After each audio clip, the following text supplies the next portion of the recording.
All right, what's up, everybody? Uh, you know, Winter kind of came and gone, so that's a bummer. But it's never too soon to start planning for next season, right?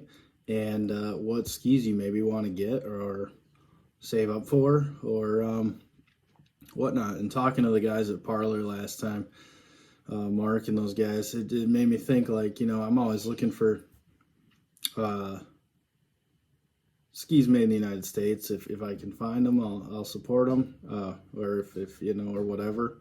But there's a ton of brands out there, and I think everybody knows that. But interestingly enough, I thought I'd just run through a handful of them and just give you my quick opinion of them, where they're from, and I know that the list I have in front of me isn't all of them, so I'm going to touch on a few others. But let's just start down the old list here. So first off, Rossignol, right? Classic French brand. Have had skis in manufacture for, I don't know, a long time, and they make good reliable skis. If you got crazy hair going today, they make good reliable skis that if you just need a ski and you don't know much about what you're looking for, but you want something reliable, you could definitely grab up a Rossignol at a swap meet or even something brand new off the shelf. They're going to be a little heavy in my experience compared to a lot of other skis, but they're bomb-proof, durable. They break, but their warranty is always usually pretty good. So K2, that is, they're out of Seattle, Washington, and it's a local company or whatever, USA.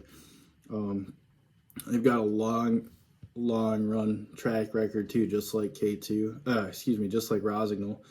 It's all the ones I've ever skied were good. I don't think I've ever had any major issues with K2s. They do tend to do some kind of gimmicky stuff from time to time with their shapes or vibration absorption or whatever it might be. So they do that from time to time, some gimmicks, but for the most part, I would say I like those. And they've got like I say, they've got a long track record of reliability. So always a good option. Blizzard, sometimes gone by Blizzard. It depends on who you talk to, what year it is, how they want you to say it. But they're out of Austria. Great brand. One of my go-tos as far as production skis. If you can get a hold of a set, their GS skis, their slalom skis, their downhill skis, all their high-end race stuff is going to be just rock solid. As for their all mountain type stuff and other things, I expect quality, but I don't know that it's as dialed in as some of their racing stuff. And again, these are just my opinions. I'm not trying to dissuade anyone. Vocal is absolutely rock solid. Everything they make has always been good. Reliability. Anyway, Vocal, it's an impressive company, what they've got going on. It's a German brand, but you really can't beat it if you just, again, it's right there with Rod. Let me say this: no brand that's been around for a while is making a bad ski right now. You just can't. I feel like it's too tight on competition to be able to, you can't just turn out something mediocre. But Vocal's great. They've had it dialed in for a long time, and I don't see that changing. In fact, at one point, I learned that Vocal grows their own trees in the, they've got forests that they manage, and they pick up their own trees, and then they replant as needed, so that they can control the quality of their cores all the way that far. So I don't know that that's true. I hope it is, because that's wild. But anyway, Vocal, top-notch ski. Nordica, I've skied a few of their skis, Dobermans, things like that. Never had a bad Nordica. Never had a bad Nordica. You don't, they're not as popular. I guess they're coming along now, but they're not as popular as some of the other brands out there in the world, but make a decent ski. It says Italian. It says it's an Italian company. I think Nordica, Vocal, and Blizzard are actually, I think they're actually all made at the same place, but I can't confirm or deny that. I just think that to be true. Let's see. Oh yeah, Nordica. Was I was just talking about Nordica. My bad. Head skis, Austrian company. You see them all over the World Cup. You see them all over the mountain. People love them. I have a pair that it feels kind of floppy in the tip, but it's pretty solid if you load it right. Anyway, my experience with Head is they're a little softer than I would like. Good skis though, seem to be reliable, and seem to be good quality. Let's see what else we got here. Solomon, can't go wrong with a Solomon. It says it's a French company. I'm not sure about that. That could be.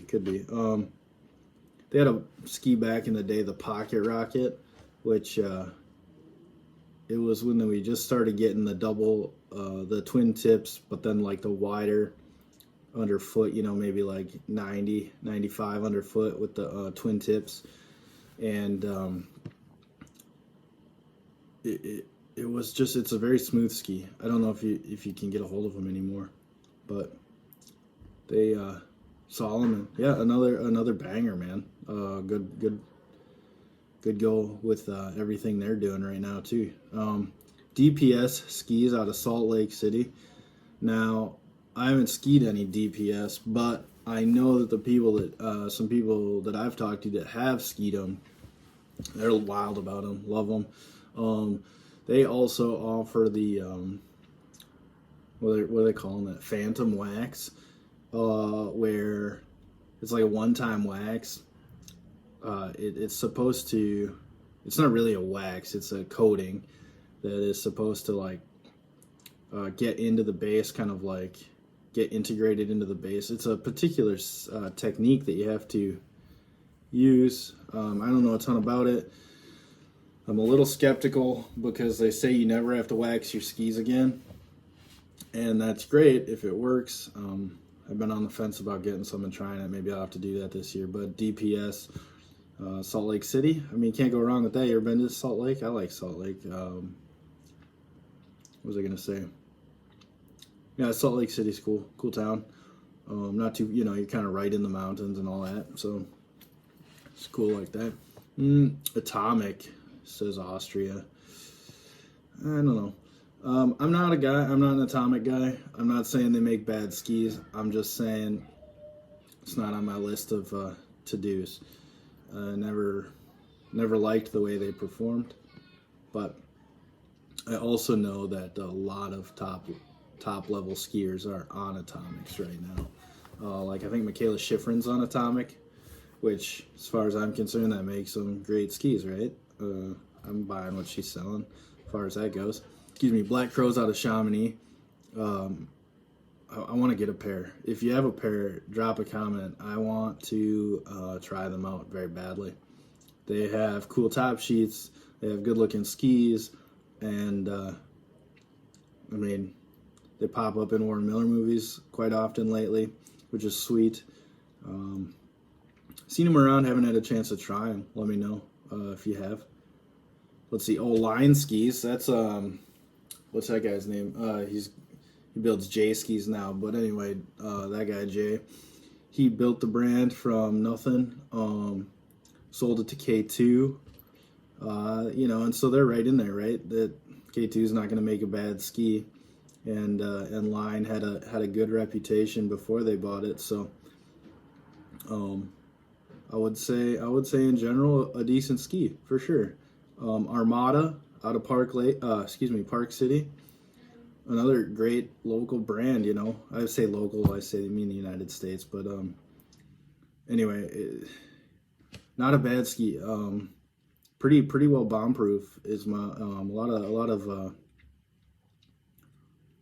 park guys are on Armadas, and they're up and coming with backcountry guys. I don't know if up and coming. I mean, they've been around. They make great skis. Black Diamond Equipment. This also says they're in Salt Lake. Apparently, if you want to grow as a ski company, you got to be in Salt Lake, which isn't true, I don't think, but there is a ton of great skiing out there, right? Park City and Alta, and what else is right out there? Alta, Snowbird, I think. Snowbird, is that? Anyway, whatever, that's a different day. Black Diamond Equipment, I know they're super light. I know that all their gear is light because they're wanting you to get out into the backcountry safely. Another brand that I didn't see but makes a mean ski is G3. What is it? Genuine Guide Gear. And I've had a few pairs of those over the years. Absolutely indestructible, short of massive abuse. Love them, absolutely love them. Kesley skis, that's an Austrian company. They disappeared for a while. They made skis for a long time. They disappeared. They're back with a vengeance. Got some neat looking skis, and they've got some that just could clearly just be, they're off the shelf looking skis as well. But reliable name. And a lot of bright colors going on with that. I would say worth it if you see a pair that's in your price range. I would definitely say. Guy I was talking to is a former U.S. Olympic ski jumper, and he switched from Fischer, which I believe is an Austrian company, to Kesley maybe 3 years ago. Hey, if that guy says they're good, they must be good. Love to try a pair of those. Icelandic, another one. Golden, Colorado. Hey, anything out of Colorado is great, right? They do some of the coolest top sheets. They're not afraid to do something kind of wild with a top sheet, and they're said to be quite reliable as well. Liberty, Avon, Colorado, just up the road there. I don't know that I know too much about Liberty. They're out of Colorado. Been around since 2003, and they I think they make kind of wider skis. Anything over maybe 95 or something. I'm not 100% sure. If you've skied Liberty, you have Liberties. Drop a comment. Let me hear about it. That'd be cool. And then and that's just a handful of the big brands.